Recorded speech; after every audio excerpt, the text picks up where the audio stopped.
Good morning, students. Welcome back to the class. Students, today we are going to have our last lecture of this topic. In the last video, we discussed about the alpha, beta and gamma decay. And today, first of all, we'll discuss the properties of alpha, beta and gamma rays. Students, this question is very important because usually you people have 3 set paper, and if alpha rays are asked in one set, beta and gamma rays are asked in the other sets.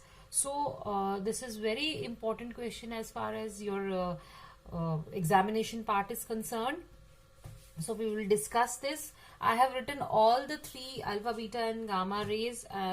Basically this is a chart showing the comparison of the properties of alpha, beta and gamma rays. But if you are asked an individual question like write the properties or characteristics of alpha rays, you have to write down only for the alpha rays, and correspondingly if you are asked for the beta and gamma rays, you have write only for beta and gamma rays. Until and unless the comparison is asked, you people will not write like this. Okay, then there is how do we explain this? First of all, we'll discuss about the identity. Identity means पहचान. ठीक है? So alpha rays, what are alpha rays? We have already discussed during the alpha decay that what are alpha rays. Alpha particles क्या होते हैं? It is a beam of helium nuclei in which there are 2 protons and 2 neutrons. Okay. Then comes what is beta rays. Beta particles क्या होते हैं? It is a beam of fast moving electrons. Beta, basically alpha rays are the rays comprising of the alpha particles, beta rays are the rays comprising of the beta particles, and gamma rays, as all of you know, these are the electromagnetic radiations. So beta rays are it is a beam of fast moving electrons. It is clear. First property जो है उसको explain करने की ज़्यादा ज़रूरत नहीं है because we have already done it. Then comes the charge. कितना charge ये carry करती है? You know, alpha rays के पास क्या होता है? It comprises of alpha particles, or alpha particles has the charge equal to plus 2e, means positive charge. It carries positive charge equal to twice that of the charge of a proton. Then beta particles carries a negative charge equal to that of electron, and gamma rays have no charge. Rest mass कितना होता है? Alpha rays have mass equal to 4 AMU. Then beta rays have mass equal to the mass of electron, and gamma rays have mass equal to 0. वो 0 के बराबर होता है. Then comes about the speed. Alpha rays आपको पता है क्योंकि ये heavy हैं, तो इनकी speed क्या होगी? थोड़ी कम होगी as compared to the other particles. So it is approximately 1/10 the speed of the light. ठीक है? 1/10 the speed of the light. And beta rays, इनकी स्पीड वेरी करती है. It is between 33% to 99% the speed of light, and gamma rays they have the speed same as that of the light. तो याद रखिएगा, क्योंकि alpha rays थोड़े heavy हैं because इनका मास जो है कंपैरेटिवली ज्यादा है, दैट इज वाई उनकी स्पीड जो होगी वो 1/10 द स्पीड ऑफ लाइट, यानी कि इन तीनों में सबसे कम होगी. Then deflection, as all of you know that alpha rays, they are positive rays, so they will be deflected by the electric and magnetic field. Similar is the case with the beta rays. They are negative rays, so they are also deflected by the electric and magnetic fields. And gamma rays, they have no charge, so they are neither deflected by electric field nor deflected by magnetic field.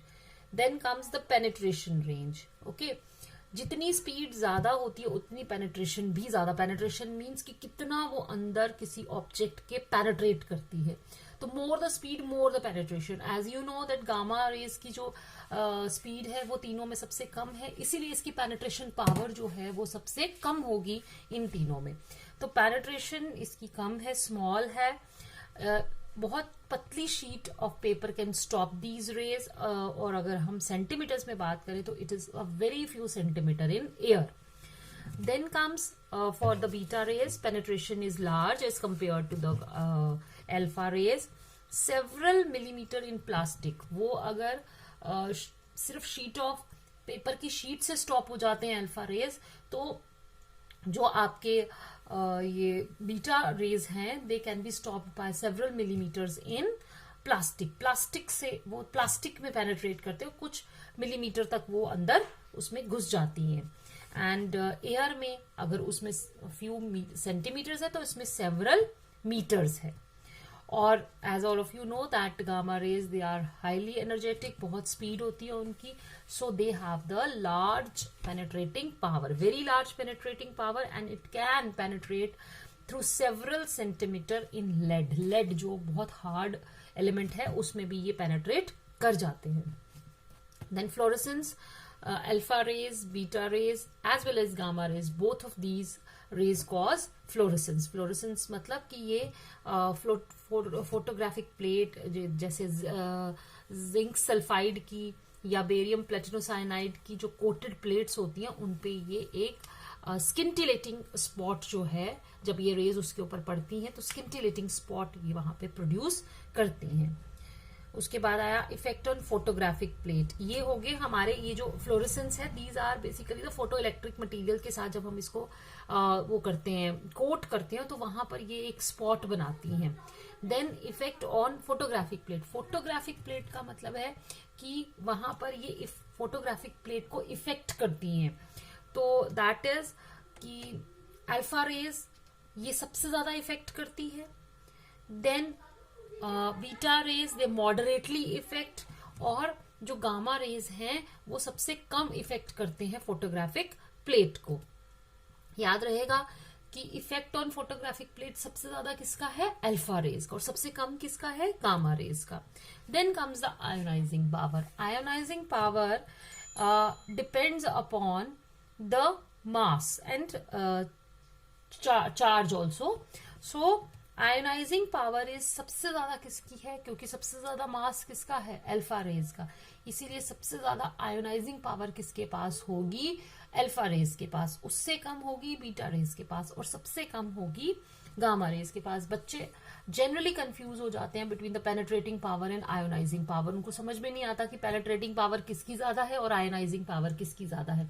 तो याद रखो, concept याद रखो कि penetrating power जो है वो depend करती है स्पीड पे. स्पीड जो है वो सबसे ज्यादा है गामा रेज की, इसीलिए पेनिट्रेटिंग पावर गामा रेज की सबसे ज्यादा होगी. और ionizing power depends upon mass, और मास सबसे ज्यादा है अल्फा रेज का, इसीलिए ionizing power of alpha rays is maximum.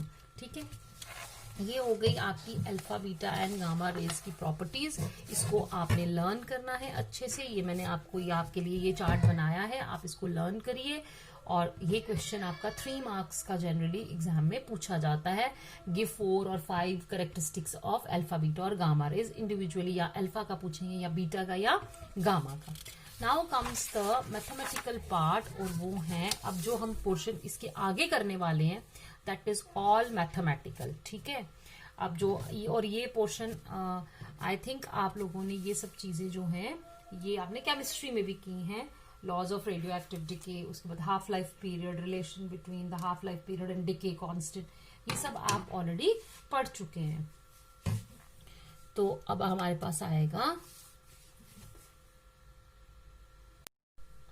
Now we are going to start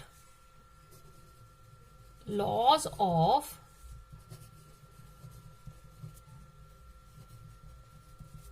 radioactive decay.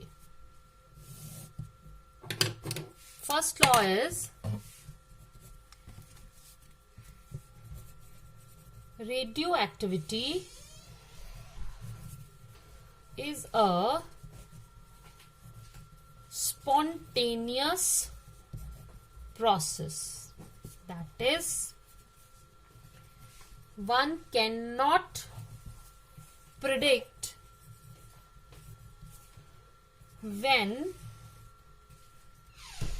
a particular nuclei in a given sample will disintegrate. Means it is a spontaneous process. हम predict नहीं कर सकते कि कौन सा वाला nuclei जो है वो कब डिसइंटीग्रेट होगा. It is just a matter of chance. कोई भी न्यूक्लियाई कभी भी इसमें डिसइंटीग्रेशन प्रोसेस में जा सकता है. Number second, when a radioactive nuclei disintegrates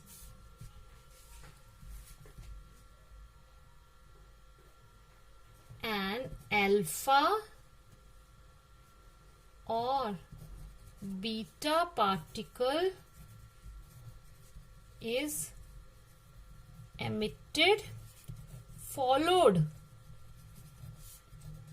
by the emission of gamma ray. मैंने पिछली बार भी बताया था कि अल्फा और बीटा पार्टिकल जब भी एमिट आउट होंगे उनके बाद गामा रे जो है वो वहां से जरूर निकलेगी, बिकॉज अल्फा पार्टिकल और बीटा पार्टिकल एमिट करने के बाद रेडियो एक्टिव न्यूक्लियस जो है वो एक्साइटेड स्टेट में चला जाता है, and when it comes back to the ground state it is accompanied by the emission of the gamma ray, क्योंकि जब वो एक्स्ट्रा एनर्जी को रिलीज करेगा that extra energy is released in the form of the gamma radiation.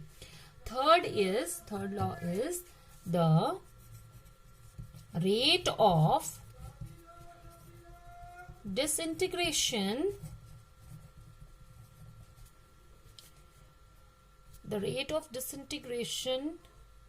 of radioactive nuclei depends upon the number of active, और active को हम क्या कहते हैं, undecayed radioactive nuclei in a given sample of radio active material. ठीक है, इसका मतलब क्या है, rate of disintegration of radioactive nuclei depends upon the number of active or undecayed radioactive nuclei at that time। ठीक है, in a given sample of radioactive material। अगर आपके पास कोई रेडियोएक्टिव मटेरियल है और उसमें कितने न्यूक्लियाई जो हैं वो डिसइंटीग्रेट हो रहे हैं पर second, that is directly proportional to the number of undecayed nuclei present at that given instant of time. तो इसका मतलब है कि if dN/dt is the rate of disintegration then it is directly proportional to n। n यहां पर क्या है, number of undecayed nuclei left at that time. तो जब मैं इसको प्रोपोर्शनैलिटी साइन को हटाऊंगी यहां पर मुझे एक कांस्टेंट इंट्रोड्यूस करना पड़ेगा, and that constant is known as decay constant. इसके बारे में हम बाद में पढ़ेंगे कि व्हाट इज डीके कांस्टेंट, मैं आपको एक्सप्लेन करूंगी। Now negative sign here shows, negative sign क्या शो कर रहा है, नेगेटिव साइन शोज दैट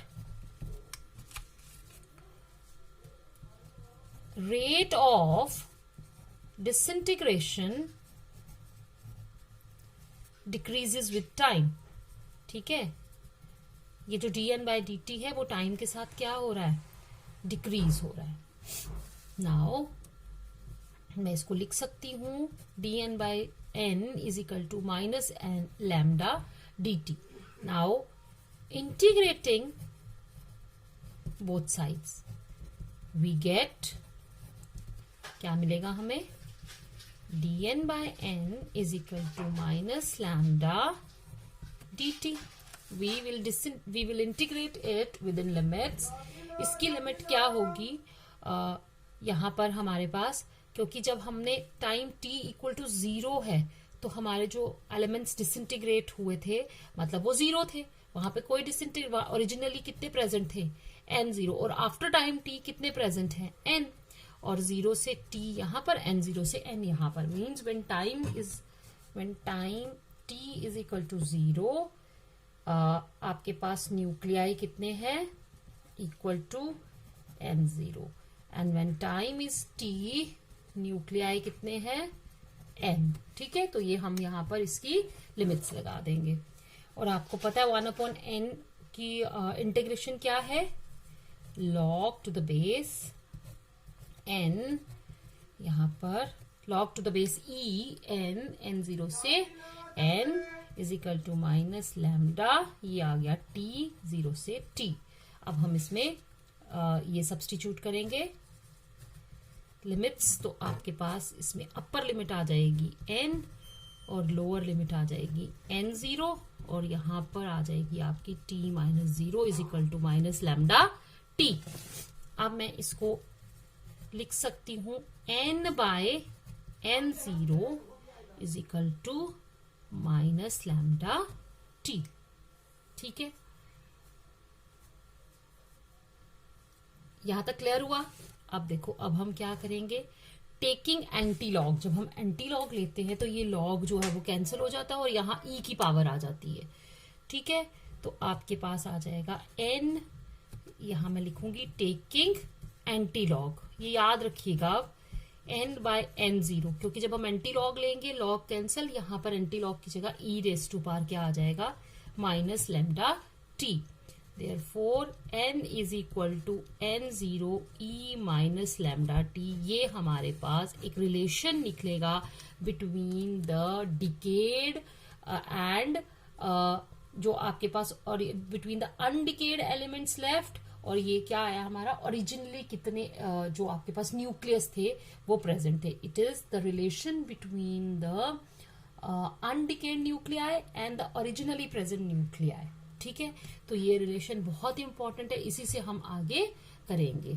तो n is equal to n0 e raise to power minus lambda t। I hope it is clear. ये आपको यहाँ पर ये आपको अगर पूछा जाए कि आपने मैथमेटिकली ये प्रूव करिए क्या रेडियो एक्टिव डिके लॉ, तो उसमें आप ये वाला एक्सप्रेशन फाइंड आउट करेंगे। Next is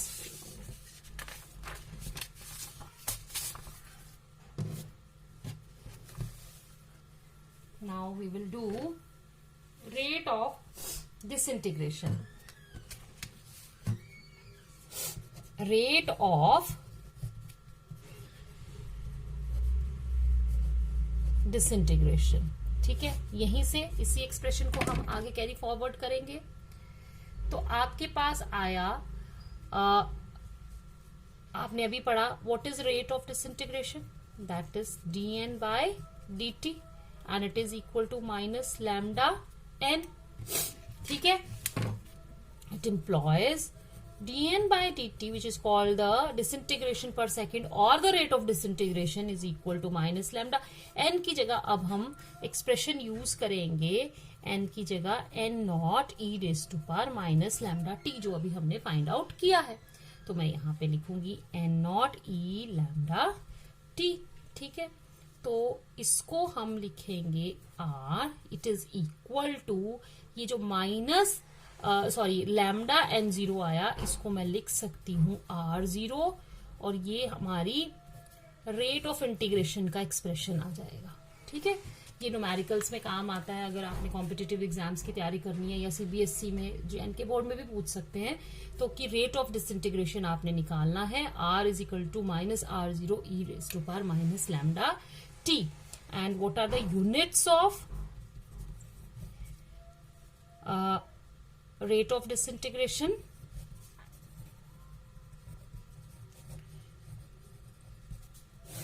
Its SI unit is becquerel। becquerel, 1 becquerel, इसको ऐसे लिखते हैं, is equal to 1 disintegration per second. अगर कहीं पर लिखा हो 1 becquerel, it means 1 disintegration per second. Other units are 1 curie। curie is equal to 3.7 into 10 raised to power 10 becquerels। ठीक है, and 1 Rutherford। 1 Rutherford is equal to 10 raised to power 6 becquerel। ठीक है, ये कुछ यूनिट्स हैं इसके रेट ऑफ डिसइंटीग्रेशन के, ये भी आप ध्यान रखिएगा। Now comes the relation between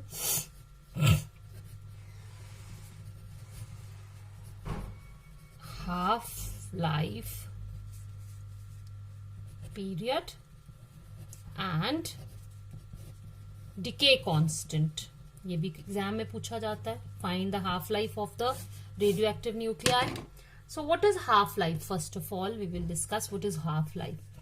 Half life of a radioactive material is defined as the time during which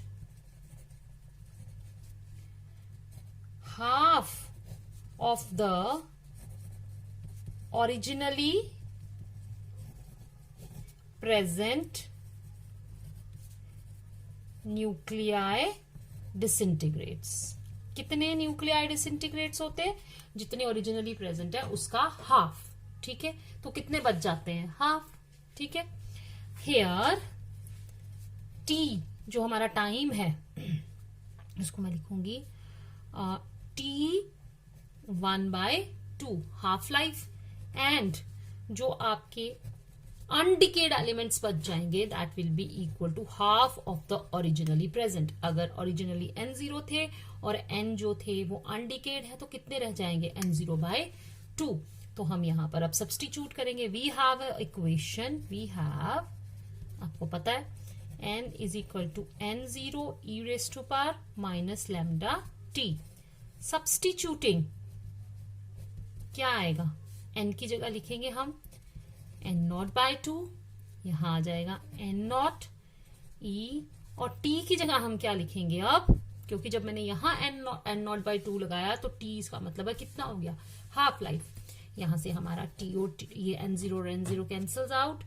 it implies 1/2 is equal to minus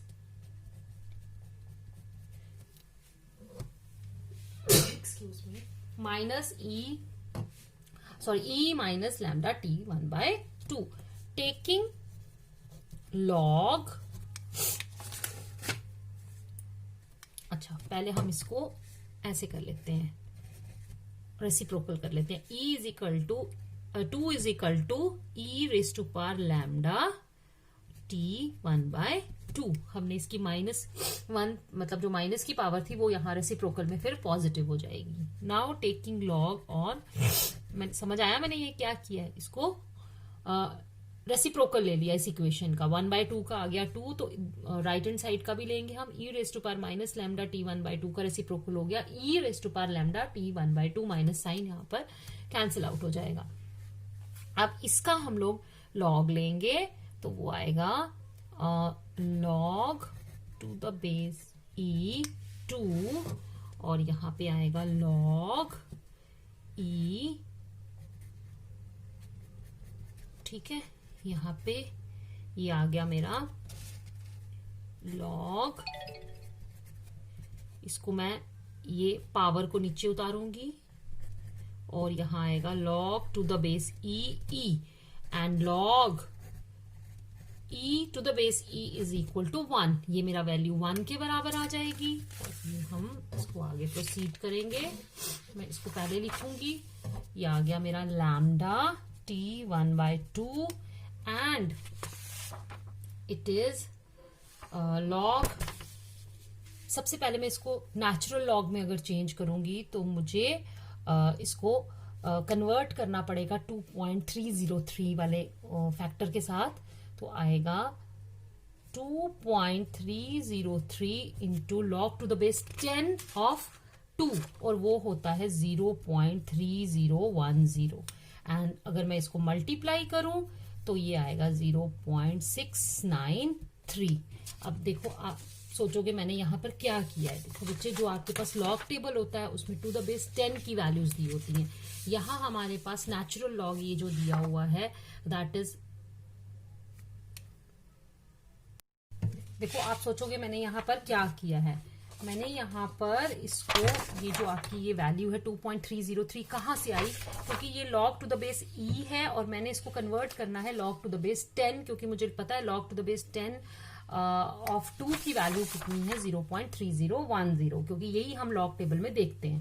तो मैंने इसको जब कन्वर्ट करना है e को log टू द बेस 10 में, ये देखो e है ना यहाँ पर, इसको बेस 10 में जब कन्वर्ट करना है तो मुझे इसको मल्टीप्लाई करना है 2.303 के साथ। ठीक है, मैंने यहाँ मल्टीप्लाई कर दिया और मेरे पास आ गया ये लैम्डा t1/2 इक्वल टू 0.693। अब अगर आप ध्यान से देखो तो हमारे पास रिलेशन निकल आया है, that is equal to 0.693 upon lambda. This is the relation of half-life period with disintegration or the decay constant. ठीक है, थर्ड चीज अब हम करेंगे, relation between number of undecayed radioactive nuclei and number of half lives। ये भी एक question आता है, हाफ लाइफ। ठीक है, तो हम यहां पे लिखेंगे late t1/2 is half life of a radioactive substance. So let t1/2 is half life of a radioactive material.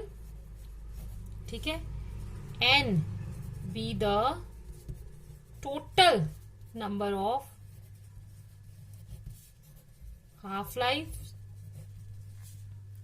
and t be the total time of disintegration. ठीक है, टी जो है वो टोटल टाइम है जिसमें सारे न्यूक्लियाई जो हैं वो डिसइंटीग्रेट हो रहे हैं, जिसको हमें कैलकुलेट करना है और हमें उसको करना है in terms of half life. Therefore we can write कि जो आपका टी है टोटल टाइम है, that is number of half life into half life period. मतलब टोटल टाइम को हमने इन किसके फैक्टर्स में ले लिया, हाफ लाइफ के। तो अगर n जो है वो हमारे पास total number of half life है और t1/2 is the time of half life, तो total time can be written as n into t1/2। ठीक है, अब आ जाओ, if let n1 be the number of undecayed nuclei after 1 half life। ठीक है, 1 half life, इट मीन्स इसका क्या मतलब हुआ कि n1 किसके बराबर होगा, n0/2 के, क्योंकि पहली हाफ लाइफ है, आधे हो जाएंगे क्योंकि n0 जो है वो ओरिजिनली प्रेजेंट है। Let n1 be the number of undecayed nuclei after 1, और यहां पर हम लिख देंगे n0 ओरिजिनली प्रेजेंट। ठीक है, कंफ्यूजन ना आए। अब आफ्टर सेकेंड हाफ लाइफ,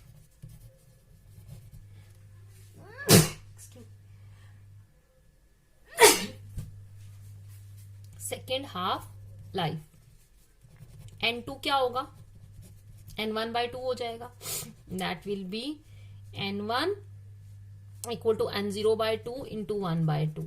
तो ये आ जाएगा n0 इंटू 1/2 का square. Now after third half life n3 will be equal to n2/2, वो इसका जो अब बच गया उसका हाफ होगा, that will B n0 into 1/2 का cube. Similarly, after n half lives, n जो बच जाएगा that will be, वो किसके बराबर होगा, n के। तो यहां से हम n की वैल्यू निकालेंगे, दैट इज t/, तो मैं यहां सब्स्टिट्यूट करूंगी कि आफ्टर n हाफ लाइफ जो आपके पास नंबर ऑफ अनडिकेड बच जाते हैं, दैट इज t/t1/2। ये बहुत इंपॉर्टेंट है for doing the objectives during your competitive exams, your board exams, और जो भी आपने क्वालिफाई करना एग्जाम्स, इस चैप्टर में से ऐसे क्वेश्चंस आते हैं, ठीक है। n is equal to n0 ये है। अगर आपको t1/2 क्या दिया हो, हाफ लाइफ दिया हो, t टोटल टाइम दिया हो, और आपको पूछा हो कि बताओ कि आप कितने नंबर ऑफ एलिमेंट जो न्यूक्लियाई हैं वो अनडिकेड बचेंगे आफ्टर दिस मच ऑफ, ये रिलेशन उसमें हम लोग यूज करेंगे, ठीक है। Now comes average life. What is average life, ठीक है। एवरेज लाइफ को हम मीन लाइफ भी बोलते हैं। एवरेज लाइफ और एवरेज लाइफ और a mean life is the total time for which average time is the, और a mean time is the total time, और average time भी कहते हैं हम इसको, for which the radioactive nuclei exists। अब हर न्यूक्लियस जो है वो डिफरेंट टाइम से डिसइंटीग्रेट होता है। सबका डिसइंटीग्रेट, जब सबका टाइम जो है वो टाइम स्पैन इक्वल नहीं होता, तो हम क्या लेते हैं, जब टोटल सैंपल का हमने डिसइंटीग्रेशन टाइम निकालना है तो एवरेज लाइफ निकालते हैं हम। उस केस में हम उसमें एक पर्टिकुलर टाइम नहीं बता सकते, तो वो कैसे निकालते हैं। So it is represented by tau and it is equal to sum of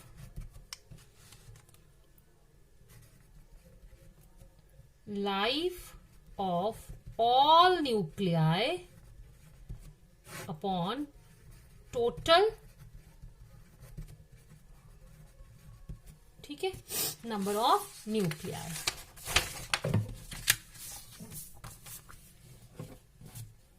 तो अगर हमने लिखा यहां पर कि if, ठीक है, n0 are the originally present,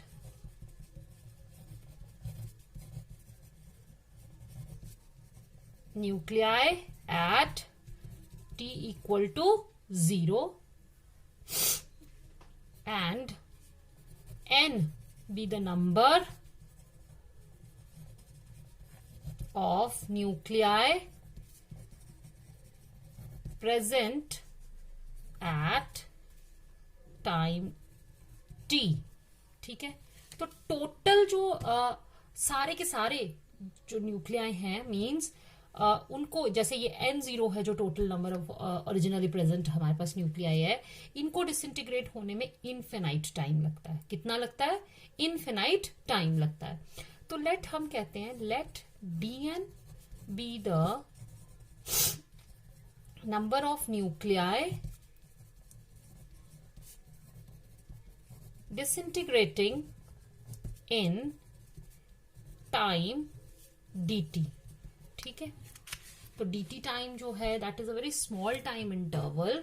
तो हम क्या करेंगे, हम लिखेंगे कि टोटल जो आपके पास टाइम है टू डिसइंटीग्रेट, ये dn जो आपने नंबर ऑफ न्यूक्लियाई लिए हैं उसमें हर न्यूक्लियाई को, हर न्यूक्लियस को डिसइंटीग्रेट होने में, क्योंकि dt वेरी स्मॉल है, we will take here dt equal to t, कि उसको कितना टाइम लगेगा, t टाइम लगेगा। तो total time to disintegrate dn nuclei वो किसके बराबर आ जाएगा, t इंटू dn, ठीक है, t इंटू dn। तो टोटल टाइम, क्योंकि ये जो dt टाइम है it is the time interval, very small time interval, तो हम जो टोटल टाइम dn को मींस t से लेकर t प्लस dt में dn न्यूक्लियाई जो है वो डिसइंटीग्रेट हो रहा है। तो dt बहुत स्मॉल है, तो हम उस टाइम इंटरवल को ऑलमोस्ट इक्वल टू t के बराबर ही लेंगे कि t में ही इतने डिसइंटीग्रेट हो रहे हैं, ठीक है। t से t प्लस dt के बीच में कितनी डिसइंटीग्रेशन हो रही है, dn। तो because dt is very small, तो हम कहेंगे कि t टाइम में ही dn जो है वो डिसइंटीग्रेट हुए हैं। तो total time to disintegrate dn nuclei हो गया t dn।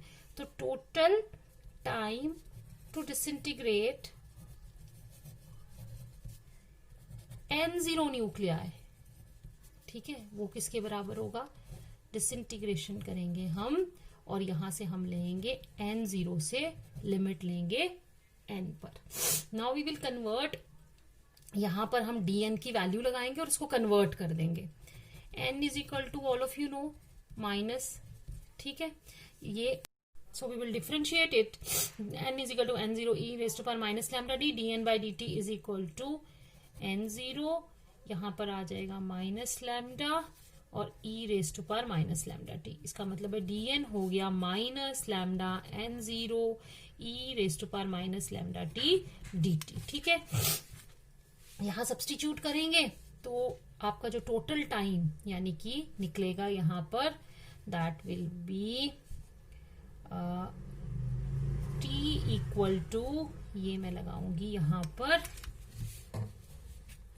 अब मैंने इसकी देखो यहां पर ये इसको सब्सटीट्यूट करेंगे और अब हमने लिमिट्स चेंज करनी है. n0 से n जो थी वो dn की थी, अब dt आ गया हमारा यहाँ पर, तो हमने इसको कन्वर्ट करना. n0 कब थे, जब हमारे नंबर ऑफ, जब हमारा टाइम 0 था और हमारे पास मतलब n0 को डिसइंटीग्रेट होने में कितना टाइम लगेगा.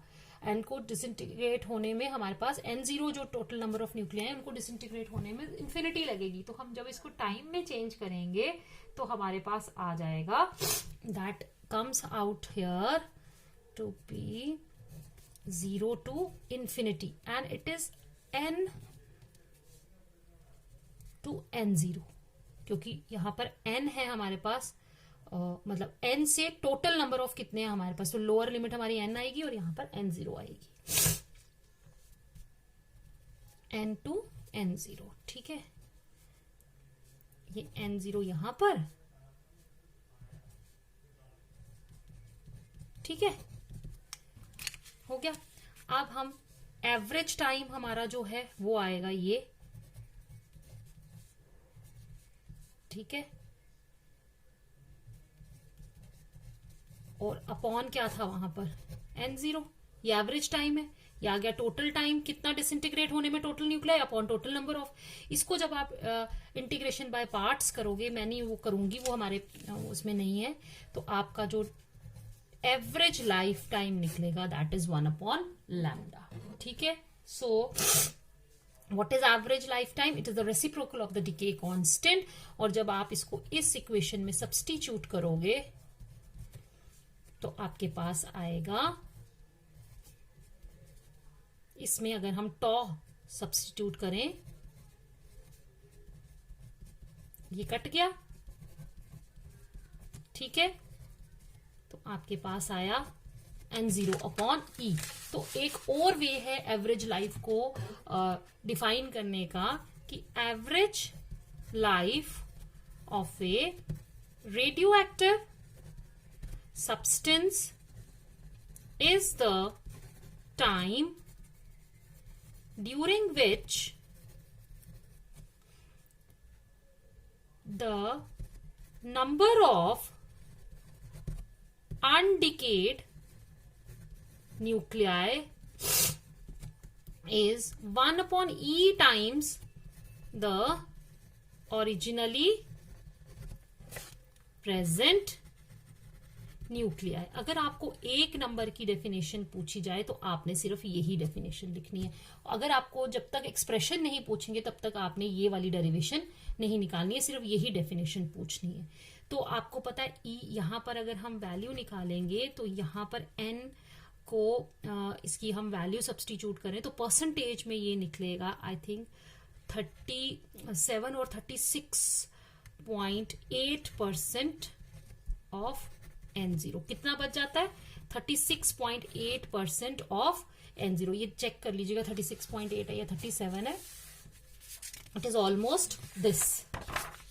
ठीक है, नाउ एक लास्ट इसमें चीज बच गई है और वो क्या है, relation between decay constant and half life. बहुत इजी है,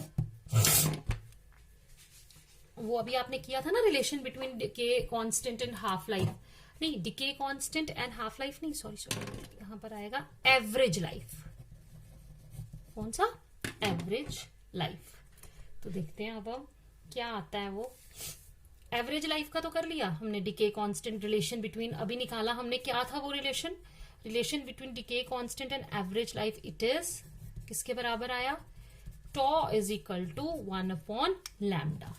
नाउ ये है relation between half life and average life. Half life and average life, क्योंकि डिके कांस्टेंट और हाफ लाइफ का तो हमने कर लिया ना अभी।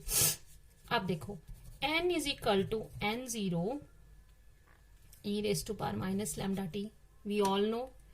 देन यू नो कि t1/2 इज इक्वल टू किसके बराबर होता है? 0.693/λ। ये भी हमने किया, ठीक है।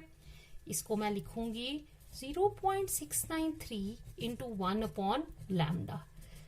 अब ये 1/λ मुझे पता है किसके बराबर है? टॉ के, यहां से लिख दिया। तो आपका t1/2 is equal to 0.693 into tau, और tau is equal to t। ये रिलेशन अगर कभी ऑब्जेक्टिव में पूछा जाए तो आप इस तरीके से इसको फाइंड आउट कर सकते हैं, ठीक है। Means it is a relation between half life and average life, की हाफ लाइफ और एवरेज लाइफ के बीच में क्या रिलेशन होता है। तो आपको पता है कि t1/2 is 0.693 into lambda upon lambda, तो 0.693 इंटू 1/λ लिख दिया। 1/λ की वैल्यू टॉ है। टॉ यहाँ पे जब हमने पुट किया तो यहाँ से average life is equal to t1/2 upon 0.693 lambda, और अगर आप ये लिखोगे t1/2 तो वो आ जाएगा टॉ अपॉन 0.6 टॉ इंटू 0.693। तो आई होप ये आपको क्लियर हुआ होगा। यहाँ पर ये चैप्टर हमारा खत्म होता है। तो आई होप आपको समझ आया होगा। 1 बाय 1 आप स्टार्टिंग से वीडियोस देखो, आपको ये चैप्टर जरूर समझ में आएगा। JNK बोर्ड के लिए आपका ये चैप्टर पूरा तैयार है। जितने भी मैंने आपको टॉपिक्स कराए वो प्रिपेयर कीजिए, और as far as questions are concern तो मैं बहुत जल्दी आपको इसके सारे क्वेश्चंस जो है वो कंपाइल करके सेंड कर दूंगी। Thank you, have a nice time, good bye, stay home, stay safe.